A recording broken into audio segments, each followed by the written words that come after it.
বিরিয়ানির নাম শুনলে জিভে পানি চলে আসে এমনিতেই। আমরা কম বেশি সবাই কিন্তু বিরিয়ানি লাভার।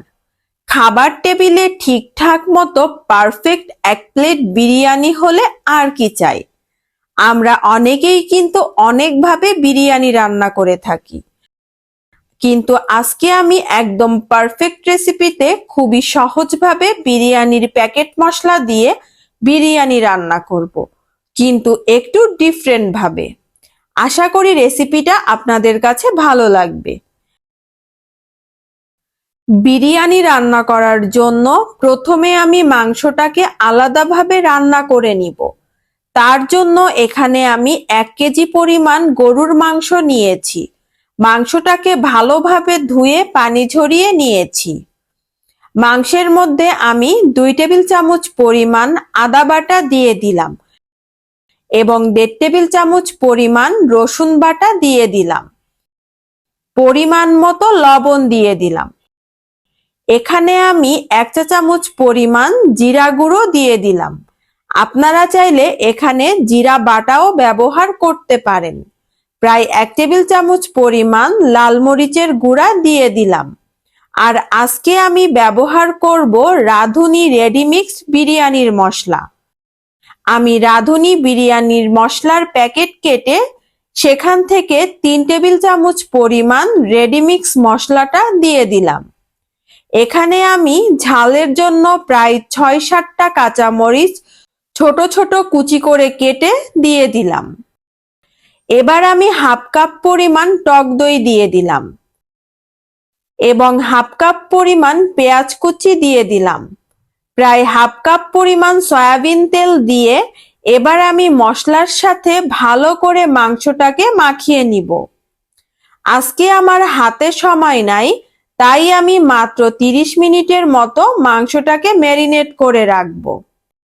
আপনারা যখন বিরিয়ানি রান্না করবেন মোটামুটি মাংসটাকে 1.5 থেকে 2 ঘন্টার মতো ম্যারিনেট করে রাখবেন।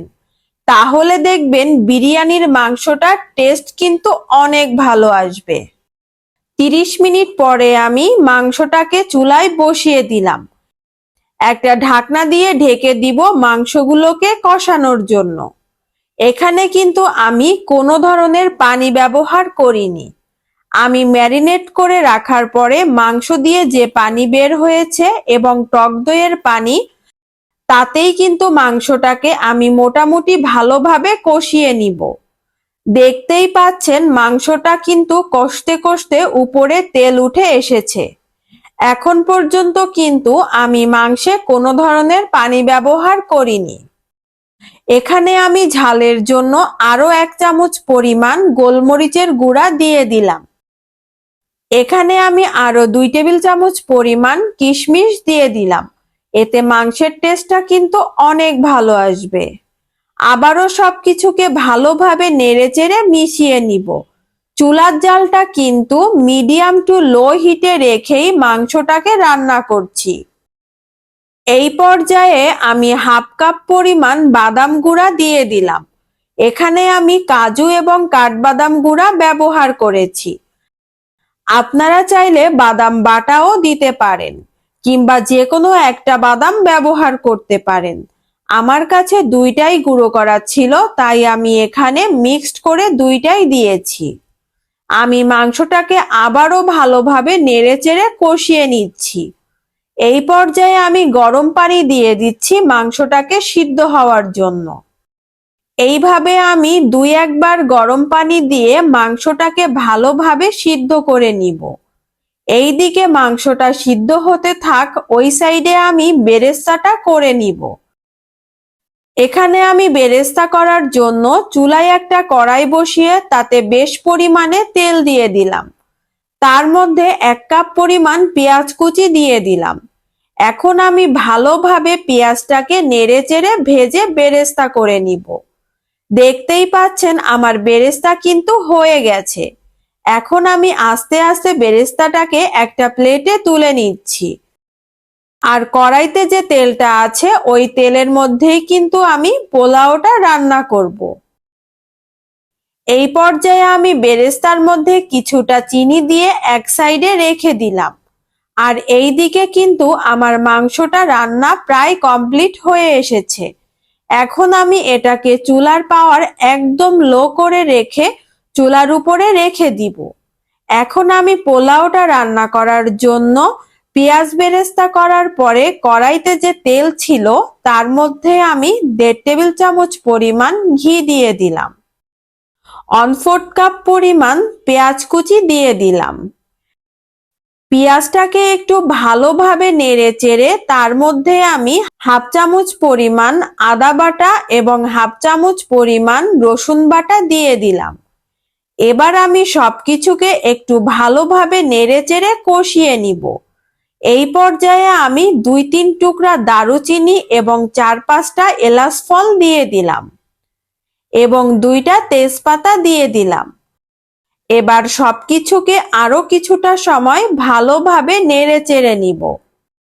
এখানে আমি 1 কেজি পরিমাণ চিনি গুঁড়া পোলাওর চাল নিয়েছি। চালগুলোকে আমি আগের থেকে ধুয়ে পানি ঝরিয়ে রেখেছিলাম। এবার আমি চালটাকে মশলার সাথে ভালোভাবে নেড়ে চেড়ে ভেজে নিব। তবে এই পর্যায়ে একটা জিনিস খেয়াল করবেন, আপনি চালটা যত ভাজবেন আপনার পোলাওটা কিন্তু তত ভালো হবে। মোটামুটি আমি 4 থেকে 5 মিনিটের মতো চালগুলোকে ভেজে নিব। এখন আমি চালের মধ্যে 2 টুকরা জয়ত্রী দিয়ে দিলাম। জয়ত্রী দেওয়ার ফলে পোলাওর ভিতরে কিন্তু সুন্দর একটা ফ্লেভার আসবে। যেহেতু আমি মেজারমেন্ট কাপের 4 কাপ পরিমাণ চাল নিয়েছিলাম, এখন আমি 8 কাপ পরিমাণ পানি দিয়ে দিব। কিন্তু এখানে আমি পানি দিব 7 কাপ পরিমাণ এবং 1 কাপ পরিমাণ লিকুইড গরুর দুধ দিব। এই গরুর দুধ দেওয়ার ফলে পোলাওর মধ্যে কিন্তু খুব সুন্দর একটা ফ্লেভার আসবে। এখানে আমি 1/4 কাপ পরিমাণ কিশমিশ দিয়ে দিলাম, 1/2 কাপ পরিমাণ বাদাম গুঁড়া দিয়ে দিলাম এবং 1 টেবিল চামচ পরিমাণ বিরিয়ানির মশলা দিয়ে দিলাম। পরিমাণ মতো লবণ দিয়ে দিলাম। এবার সবকিছুকে ভালো মতো মিক্সড করে নিতে হবে এবং ফ্লেভারের জন্য 3-4টা কাঁচামরিচ দিয়ে দিলাম। এবার একটা ঢাকনা দিয়ে চুলার জালটা একদম লো করে দিয়ে আস্তে আস্তে পোলাওটাকে রান্না করব। মাশাআল্লাহ, দেখতেই পাচ্ছেন কত সুন্দর ঝরঝরা হয়েছে পোলাওগুলো।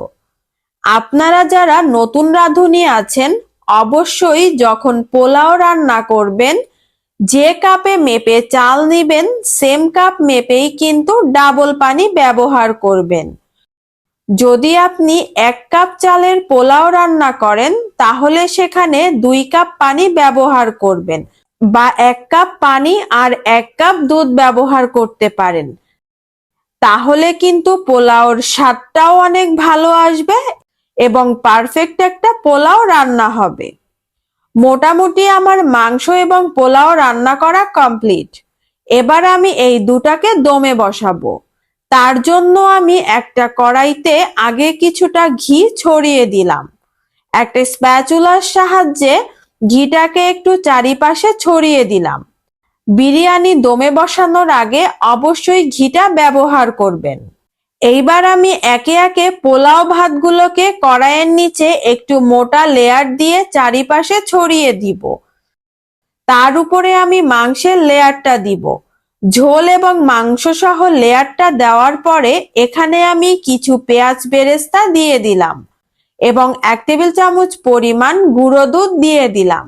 এটা দেওয়ার ফলে কিন্তু বিরিয়ানির স্বাদটা অনেক ভালো আসবে। তারপরে আমি আবারও ভাতের আরো একটা লেয়ার দিয়ে দিলাম।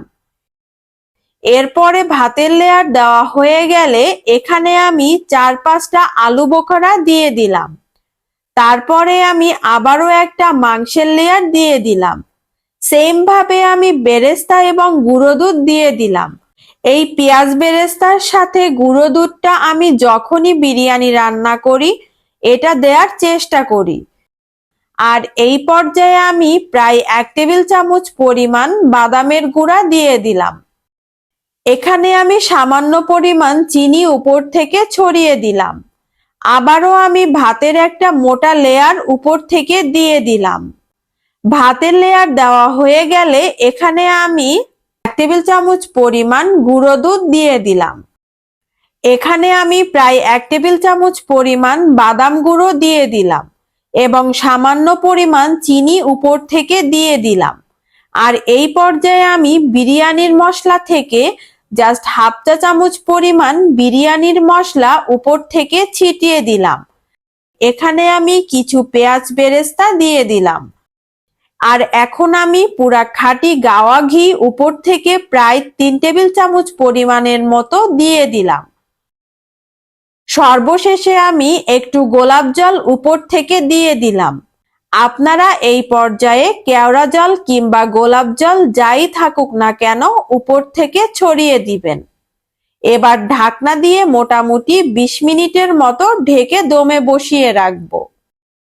ঢাকনায় যদি কোনো ছিদ্র থাকে তাহলে অবশ্যই ছিদ্রটাকে বন্ধ করে দিবেন, যেন ভিতরের বাতাসটা বাহিরে আসতে না পারে এবং বাহিরের বাতাসটা ভিতরে যেতে না পারে। 20 মিনিট পরে মাশাআল্লাহ, দেখতেই পাচ্ছেন মাখো মাখো একটা বিরিয়ানি কিন্তু তৈরি হয়ে গেল। আমি একটা চামিচ দিয়ে আপনাদের দেখিয়ে দিচ্ছি বিরিয়ানিটা কতটা পারফেক্ট হয়েছে এবং ঝরঝরা হয়েছে। আজকে আমার এই ভিডিওটা কে কোথা থেকে দেখছেন অবশ্যই কমেন্টস করে জানাবেন। আর আপনারা কে কিভাবে বিরিয়ানি রান্না করেন অবশ্যই কিন্তু কমেন্টসে বলতে ভুলবেন না। এখন আমি একটা প্লেটে সার্ভ করে নিচ্ছি। দেখতেই পাচ্ছেন কতটা ঝরঝরা হয়েছে আর দেখতেও কিন্তু মাশাআল্লাহ সুন্দর লাগছে। কালারটাও কিন্তু অনেক সুন্দর এসেছে। তৈরি হয়ে গেল আমার স্টাইলে তৈরি সব থেকে মজার বিরিয়ানি। এখন আমি উপর থেকে একটু গার্নিশিং এর জন্য এখানে কিছু শসার স্লাইস এবং টমেটো স্লাইস দিয়ে দিলাম। উপরে একটা কাঁচামরিচ দিয়ে দিলাম এবং 1 পিস লেবু দিয়ে দিলাম। নাও রেডি টু ইট। খাবার টেবিলে যদি এইরকম 1 প্লেট বিরিয়ানি থাকে তাহলে আর দেরি কেন, এখনই রান্না করে আপনার প্রিয়জনকে সারপ্রাইজ দিয়ে ফেলুন। Thank you so much for watching my video. আল্লাহ হাফেজ।